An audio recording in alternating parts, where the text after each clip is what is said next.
رہی تھی، اور زیادہ تر وہ لوگ یہاں نظر آئے جو اوور ویٹ ہو گئے، بہت زیادہ موٹے ہو گئے، اور انہیں 10 15 20، حد یہ کہ ایک نوجوان نے مجھے اس سے پہلے بتایا یہاں پر کہ اس نے اپنا 40 کلو ویٹ لاس کیا ہے، محنت اتنی کی، غذا پر اتنا کنٹرول کیا کہ 144 سے 104 کلو پہ آئے۔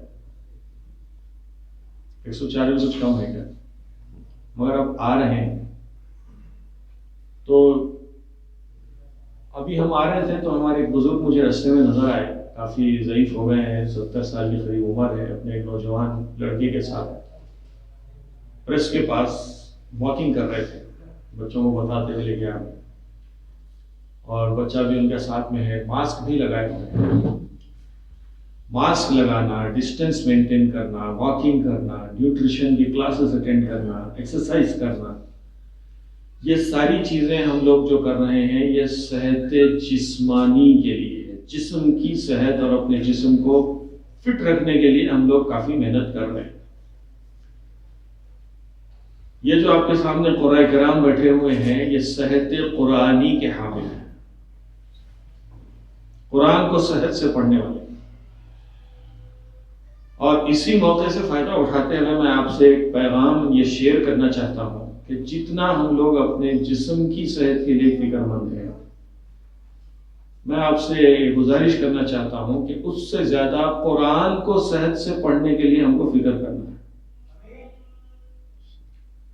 آج ہمارا قرآن بہت امراض کا شکار ہے۔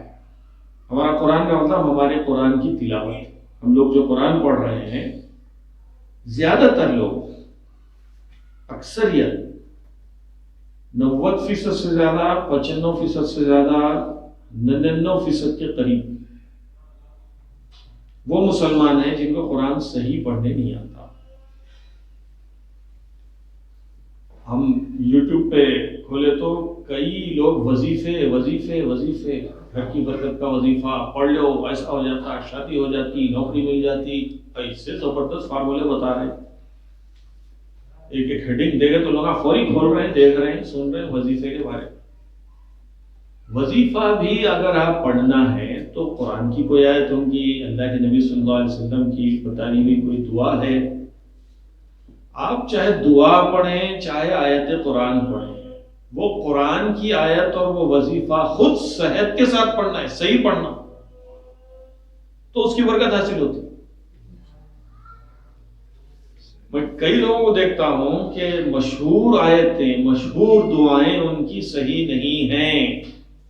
ایک جگہ میں اسی درس قرآن کے دوران جب لوگوں کو ترغیب دلایا تو ایک صاحب بولے، ارے وہ صاحب پہلے تجوید تھی نہیں، ابھی تجوید کہاں سے لے گئے آپ لوگ؟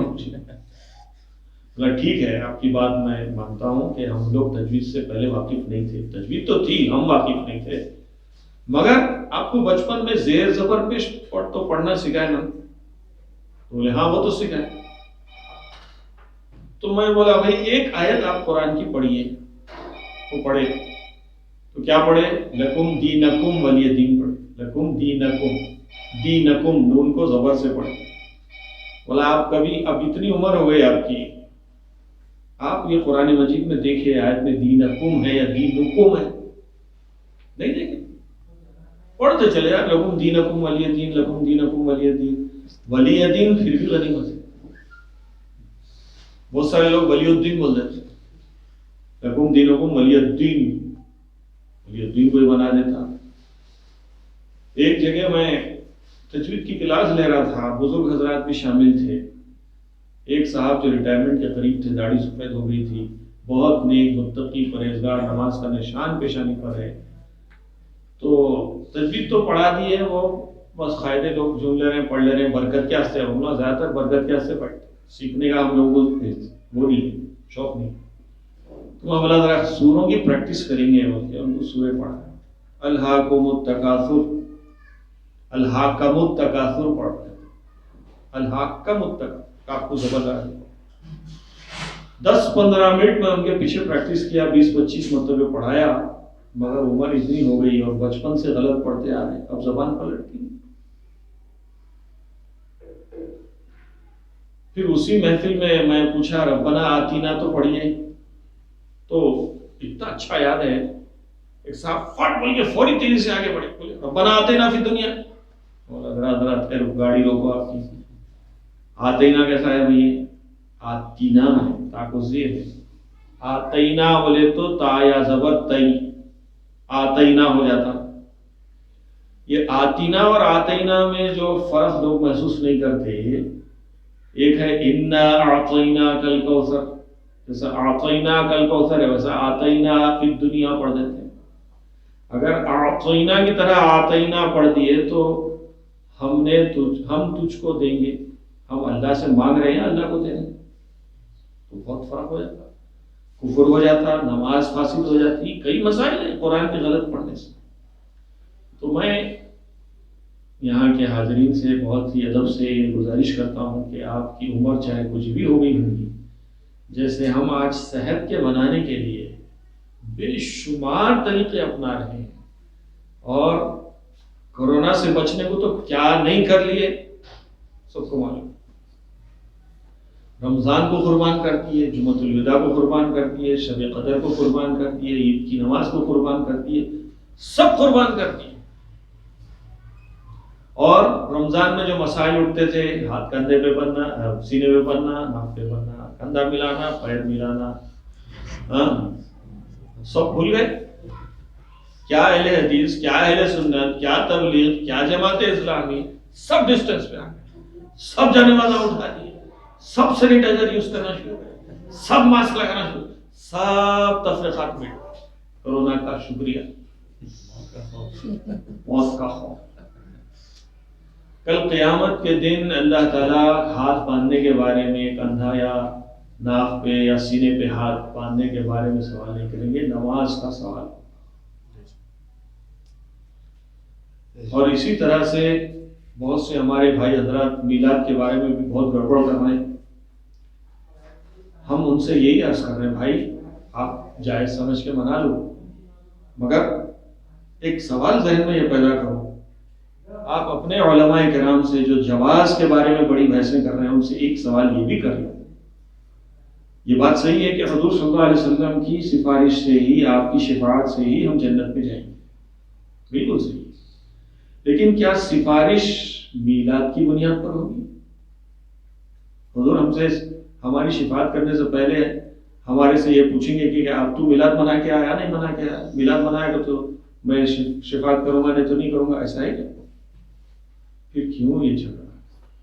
اور ایک چیز آخری میں یہ عرض کر دیتا ہوں جو چند دن سے میرے ذہن میں بہت کھٹک رہی ہے کہ اللہ تعالیٰ نے اس دنیا کو اپنی قدرت، اپنی مشیت، اپنے ارادے سے پیدا کیا ہے۔